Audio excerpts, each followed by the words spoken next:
Village situé entre Berne et Thun. Karl Ludwig Derlach, le général, se rendait de Berne, du Graholz, de la région de Berne, direction l'Oberland. Il ne s'est point arrêté dans cette bourgade. Par contre, le dernier avoyer de Berne, Friedrich von Steiger, lui, y a passé un moment, avant de continuer sa route. S'est-il désaltéré au Zumberen ou bien au Gasthof Löwen? Je l'ignore. Mais toujours est-il qu'en cette fin de journée du 5 mars 1798, leur aventure allait se terminer de manière tragique pour l'un d'entre les deux.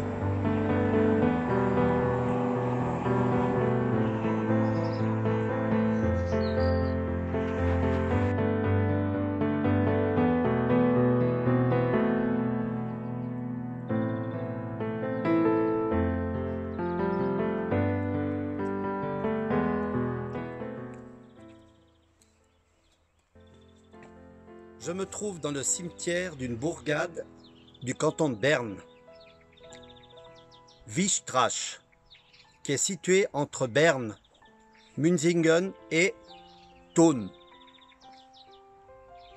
Sur cette route, le général Karl Ludwig von Derlach, en compagnie de l'avoyer, le dernier avoyer de Berne, Friedrich von Steiger, eh bien, ensemble, avec son état-major, il se dirige vers l'Oberland avec comme objectif, en cette soirée du 5 mars 1798, réorganiser les troupes, mobiliser d'autres combattants, organiser la résistance pour lutter contre l'armée révolutionnaire française du général Brune et du général Schauenburg. Le général Karl Ludwig von Derlach, qui est le général en chef de l'armée confédérale, a débuté sa carrière militaire à l'âge de 17 ans. Il a commencé par servir les rois de France dans les régiments suisses au service des rois de France. En 1790, il a été nommé maréchal de camp. Il a commandé un régiment et il est nommé chevalier de l'ordre du mérite militaire français. Tombé amoureux d'une noble française, une marquise, Lorraine, il renonce à l'épouser car il devra épouser également la religion catholique.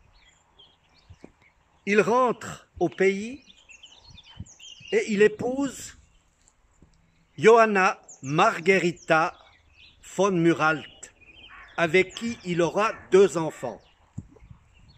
Karl Ludwig est né à Berne le 10 novembre 1746.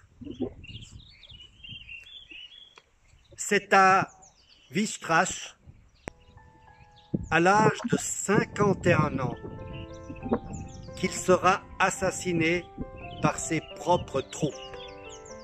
En effet, dans cette bourgade, avec son état-major, il croise des Landsturmiens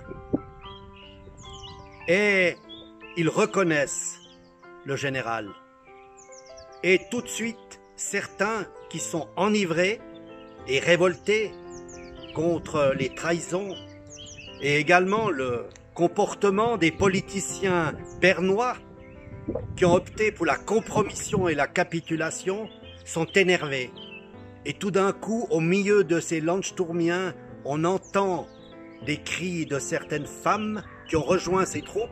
« Tuez-le! Tuez-le » C'est à coups de crosse qu'ils firent tomber de son cheval le général.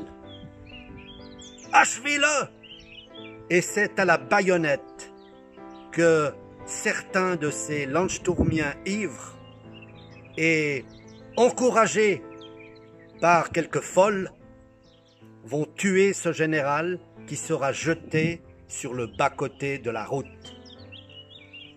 Contre cette église de la bourgade de Wistrach se trouve la stèle et le souvenir du général Karl Ludwig d'Erlach. Von Steiger, lui, va continuer.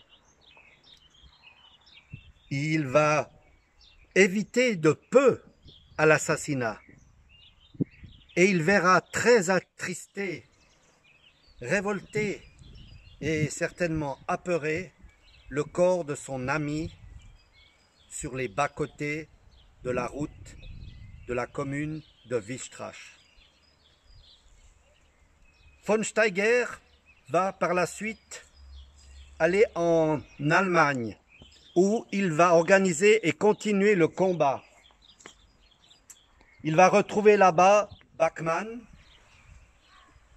que l'on parlera dans un autre épisode, et Roverea de Vevey, qui commande les légions fidèles, et qui sera aussi en Allemagne pour continuer le combat contre les Français et encouragé et soldé par les Anglais.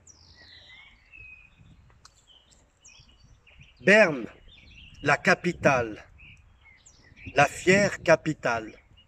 Que se passe-t-il à Berne pendant ce temps? Eh bien, c'est le pillage, c'est les réquisitions. Pour l'État de Berne, pour la ville de Berne, c'est 11 millions de francs. 11 millions. Les patriciens bernois vont devoir payer 16 millions. C'est en tout 24 millions qui vont entre le 11 et le 12 mars 1798 quitter Berne pour Paris.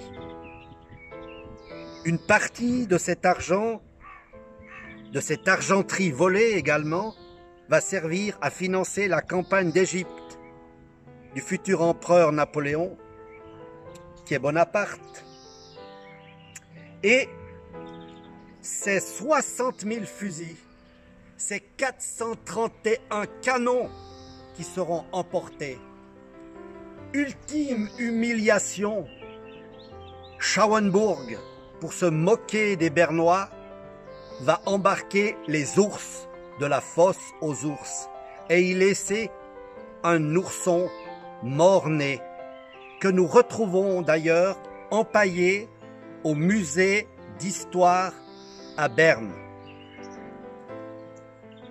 Ce sont 12 à 15 chariots chargés de numéraires et d'argenterie qui quittent Berne. 570 000 francs vont être ponctionnés dans les couvents bernois. Un militaire français écrira au gouvernement français que pendant 8 mois, toute la troupe dans ce pays va être nourrie, logée, habillée, sans que le gouvernement français n'ait à dépenser 1 liard pour la troupe. C'est donc sur le dos de la population suisse que cela va se passer. Dans la vallée d'Ourseren, dans le canton d'Oury, c'est 860 000 militaires français qui, pendant une année, vont être nourris, logés sur le dos de la population. Cette période sera la plus tragique pour la Suisse. 1798-1799.